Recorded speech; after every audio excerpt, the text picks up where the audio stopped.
Good morning, everyone. My name is Paul Granillo. I am the President and CEO of the Inland Empire Economic Partnership, and I'm pleased to be your host this morning. For those of you who don't know about the Inland Empire Economic Partnership, our mission is to better the business climate and quality of life of the Inland Empire. And we do that by bringing together leaders from throughout different sectors. In our business council, we have some of the largest employers in our region, California Steel and the Cardenas markets. Our education council brings together the presidents and chancellors of Cal State San Bernardino, UCR, Dr. Morales, and Chancellor Wilcox chair our business council, along with the other presidents of the four-year institutions and the community colleges. We have membership from the nonprofit sector, and we are also very proud to be the host for the Inland Empire Latino Leadership and Policy Institute, dedicated to making sure that almost half of our population is being prepared for the workforce of the future. So I have a couple numbers for you. Number 1, number 3, and number 4. What's number 1? So the Inland Empire is the number 1 fastest growing area in the United States. 4.3 million on its way to 6 million people. The county of Riverside alone will be a county of 4.3, second only to the county of Los Angeles. The number 3, what do you think the number 3 is? Anyone?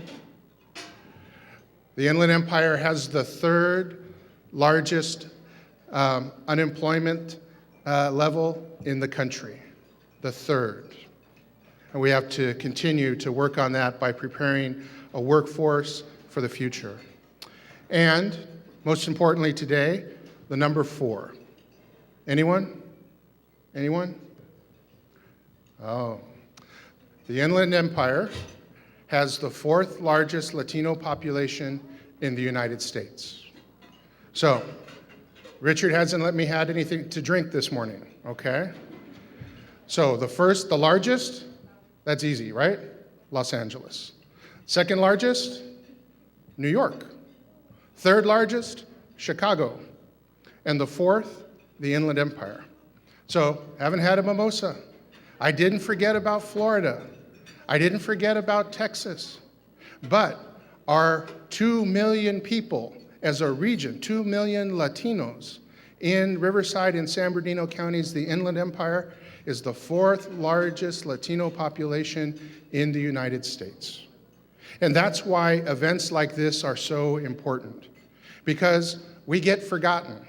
The Inland Empire gets forgotten too often. And so we need to have events like this.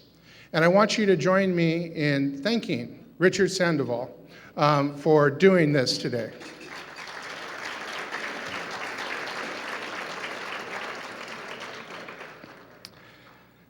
So I also want to take time to thank Southern California Edison. I'm going to invite Vince Heidel to come forward. Vince is the Director of Public Affairs for Edison. He's a member of the IEP Board of Directors and an all-around just great guy. So let's welcome Vince to the microphone.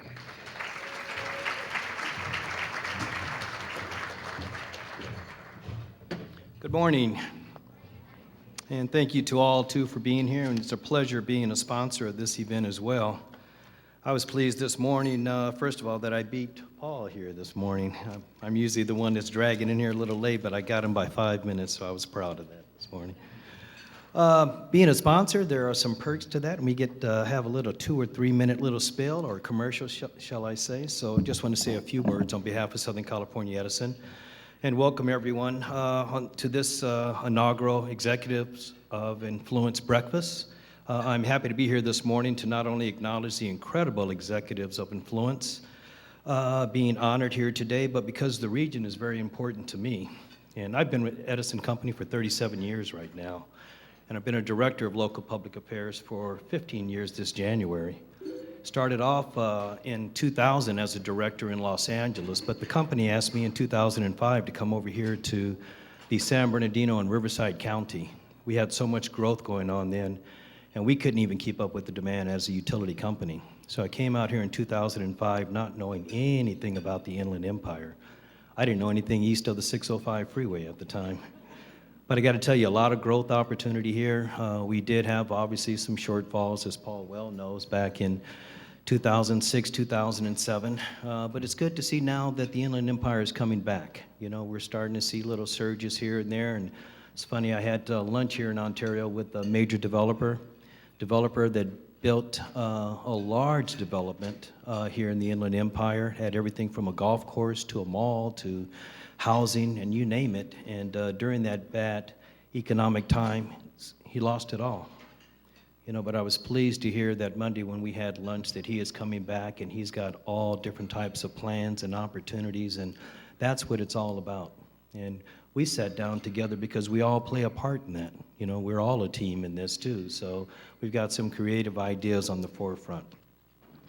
But I did want to say bless you.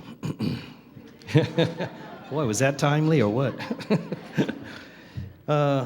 I also wanted to say that at Edison, I'm not the only one at Edison that is committed to this region. In fact, Southern California Edison as a company is very committed to the economic growth of the region. And SCE demonstrates its commitments in many ways, especially when it comes to helping businesses thrive.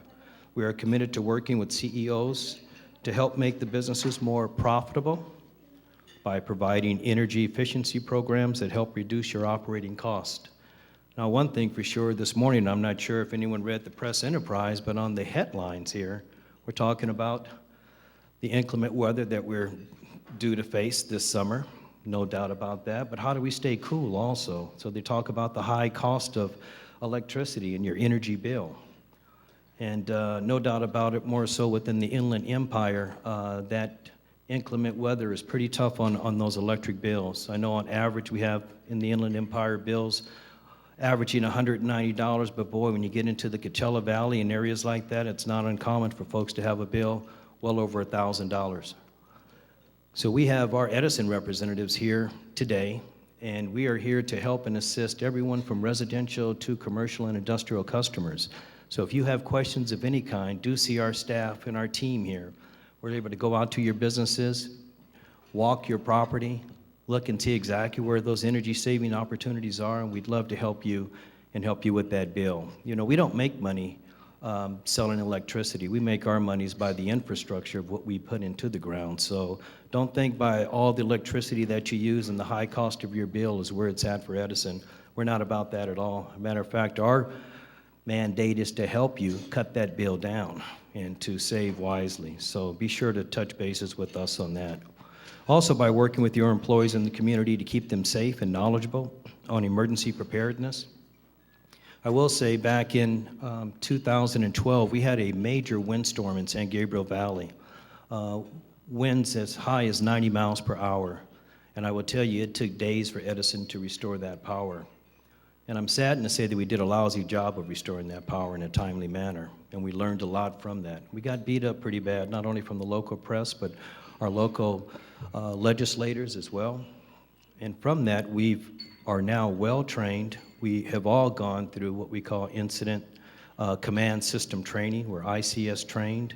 We work with all of our emergency first responder organizations and all of our emergency operations centers as well. So we really are more in tune, I think more so than any utility out here in the United States, on how we handle emergency operations. So hopefully we'll be timely in the future. We don't want any type of incidents, fires, or things like that, earthquakes, but those things do happen though, but we want to be that type of utility that can be responsive in a timely manner.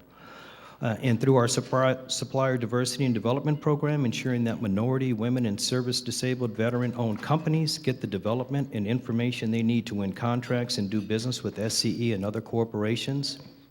In fact, last year alone, we spent $1.4 billion, and that is with a B, with minority, women, and service-disabled veteran-owned businesses, of which over $511 million of those dollars were with the Hispanic-owned businesses. We, along with our shareholders, have a long-established tradition of charitable giving in our communities as well. In the past years, we've invested 1% of our pre-tax income, totaling $19 million, in donations to support a wide range of nonprofit community organizations. And in 2013, 85% of that went to underserved communities, many of this in the region. And this is what we at SCE do to help small businesses and the community. And today we have representatives, like I said, at the SCE table for each of these areas. So please be sure to make contact with them. And on behalf of Edison, I would like to extend our congratulations to the 2 executives of influence today, and to be honored, and all that you do for this region as well. Thank you very much.